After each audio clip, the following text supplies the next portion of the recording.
Coucou les chercheurs de bonheur, c'est en discutant avec mes patients que je me suis aperçu que la période festive de Noël n'était pas toujours très bien accueillie par tout le monde. Alors je me suis posé cette question, pourquoi certaines personnes aiment cette ambiance de fête avec son décorum rouge et blanc rehaussé par les lumières des guirlandes lumineuses, ses repas gargantuesques, ses réunions de famille où les cadeaux s'empilent sous les sapins, et pourquoi d'autres la détestent tant, trouvent cette décoration souvent trop kitsch, pensent que la nourriture est une débauche écœurante et que les cadeaux sont des obligations pour faire fonctionner un commerce qui est bien trop capitaliste. Eh bien, la réponse est entre autres une question d'expérience. Les expériences nous forgent des idées que l'on prend ensuite comme des vérités immuables. Nos points de vue se figent en mécanique de défense et vont rarement dans le sens du bonheur. Prenons des exemples. Les détracteurs de Noël, ceux qui détestent cette ambiance, ont parfois mal vécu leur enfance et les fêtes les replongent dans des souvenirs peu agréables. D'autres, par contre, sont en désaccord avec leurs parents ou fâchés avec leurs propres enfants. Parfois, il s'agit du souvenir de la perte d'un être cher qui, en ce jour de consécration heureuse, renvoie au manque que suscite la personne disparue. Ou plus simplement, certaines personnes pensent que Noël est vraiment trop commercial. D'autres encore considèrent que de faire croire au Père Noël, c'est mentir aux enfants et que cela les conditionne au mensonge. En fait, ceux qui n'aiment pas Noël sont légion et plus ils prennent en âge, plus leurs rangs s'agrandissent. À bien y réfléchir, si votre interlocuteur a plus de 7 ans, souhaiter un joyeux Noël ou simplement de bonnes fêtes, c'est prendre un risque considérable. Vous allez vous entendre souvent dire « Ben moi, j'aime pas les fêtes ». Alors pourquoi je continue à aimer cette période de l'année et la considérer comme une parenthèse poétique qui ponctue l'hiver?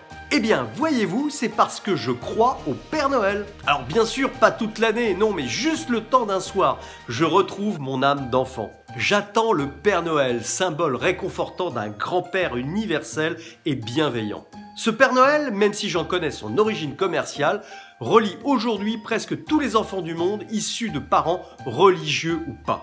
Avec le Père Noël, ce qui est bien, c'est que vous y croyez et un jour, on vous dit la vérité. On vous dit que c'était juste un rêve, ce qui est rarement le cas avec les autres croyances. Un jour, en fait, on devient grand et normalement, après ce passage initiatique, on pense ou on doute. On devient normalement moins naïf avec les autres croyances. Je dis bien normalement, car en pratique, nombreux sont ceux qui croient à un peu n'importe quoi et tout le temps. Mais ça, c'est un autre débat. Moi, je m'autorise à croire au Père Noël juste un soir. Après, les autres jours, je pense ou pas d'ailleurs, mais je fais en sorte d'éliminer mes croyances limitantes au profit d'actions valorisantes. Ce jour-là, je refuse de voir les ficelles pour rester dans un monde de poésie et d'imagination. Chaque année, je vois réapparaître avec enchantement la magie de l'enfance. Le bonheur est à prendre là où il se trouve et ce jour-là, il se trouve dans le cœur des enfants. Regardez leurs yeux briller lorsqu'ils parlent du Père Noël. Même si vous avez vécu des deuils et des moments qui sont difficiles, profitez de l'amour et de la joie que contient le cœur des autres. N'oubliez jamais, l'enfant qui est en vous est toujours vivant, il suffit de le réveiller chaque année. Donc vous qui n'aimez pas Noël, sortez de cette dépression festive, essayez de mettre votre ego de côté et nourrissez-vous du bonheur des autres, laissez-vous contaminer, ne vous enfermez pas dans la mélancolie. Lâchez prise sur la souffrance et en ce jour de fête, ne restez pas enfermé dans votre histoire. Pour finir, je vais vous donner encore une bonne raison d'aimer Noël. Pensez au Père Noël. Si ce jour de fête disparaît, qu'est-ce qui va se passer? Eh bien, vous le mettez au chômage. Eh oui, au chômage, la seule nuit où il travaille. Mais quelle nuit? Des milliers de kilomètres à parcourir et à déposer des cadeaux dans toutes les maisons.